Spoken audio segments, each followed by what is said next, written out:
On va maintenant s'intéresser à la déco et la tendance est à la nature, Christine. Et oui, la tendance est à la nature, l'osier, c'est vintage. Eh bien, c'est tendance, tout ce qui est vintage est tendance et l'osier en fait partie. Et l'osier, c'est le travail d'Isabelle Bréant. Isabelle Bréant, bonjour. Bonjour. Vous êtes maître en vannerie. Vous réalisez de magnifiques produits comme ces paniers, ces petits hochets également pour enfants. Tenez, je vous en donne un sachet, je sais que vous aimez avec bien. des petits cailloux dedans, c'est des petits cailloux, voilà, c'est pour les enfants.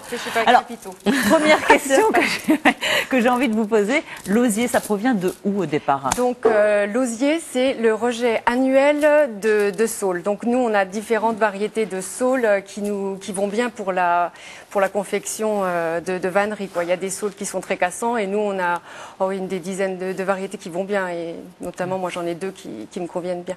Alors, vous réalisez effectivement, on l'a vu, ces paniers, notamment, regardez des petits sols, vous aimez beaucoup. Le cabas, il est super. Je pense qu'il va vous le prendre à la fin de l'émission, le cabas pour le marché. On vieillit comme ça. Et ça va dans les voitures. Enfin, Alors ça, ce sont des produits, on va dire, un peu classiques, mais vous faites aussi avec l'osier beaucoup de réalisations pour le jardin qui sont assez spectaculaires. Oui, on a la chance, le saule, c'est un arbre qui reprend vraiment très facilement. Donc le fait de planter les branches... On va aller voir ensemble tout de suite ce que vous réalisez. Allez-y. Allez-y. Donc le fait de planter simplement... Voilà, devant.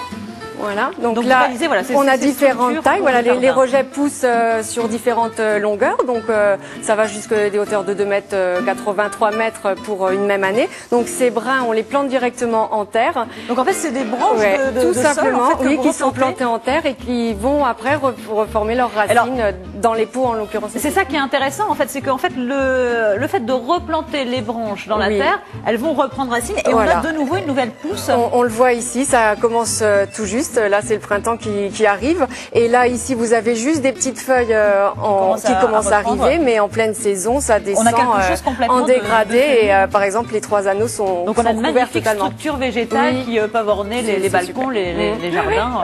Tout en hauteur, très élancé, parce que le brun a souvent une belle forme. Alors, vous pouvez nous montrer un petit peu comment vous travaillez? Parce qu'en fait, c'est ce qui est intéressant aussi avec le sol, c'est que c'est quelque chose à la fois souple et rigide, qui permet vraiment de travailler de toutes les manières. Il y a des gestes très nerveux. Vous pouvez nous montrer un petit peu? D'accord. Donc ici, tout ce qui est planté à la verticale va reprendre en végétation. Et là, je tisse autour de ces branches fraîches avec de l'osier qui va lui sécher par la suite.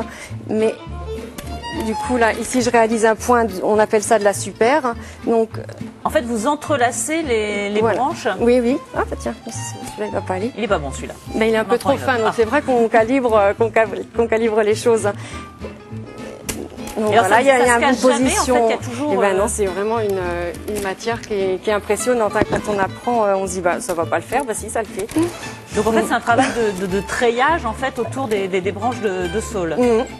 Donc il faut bien maintenir. Il y a des positions, il y a des gestes qu'on apprend. Alors on voit celui-ci par rapport au panier que je vous montrais. Je vais peut-être aller reprendre un petit, le panier. D'accord. Donc là c'est de l'osier frais. En fait. Oui. Donc pour réaliser ces pièces-là, on utilise de l'osier qui a été pelé. C'est l'osier blanc. C'est vraiment avec celui-là qu'on fait des choses très fines, des tissages. Alors ça c'est très beau aussi. Ça c'est des lampes de jardin que vous réalisez. Voilà, aussi. Ça se plante dans le jardin. Les manches sont en châtaignier. Ça peut rester dans les jardins et puis voilà. Et alors une fois que vous avez fait ce travail de treillage, ça reste toute l'année.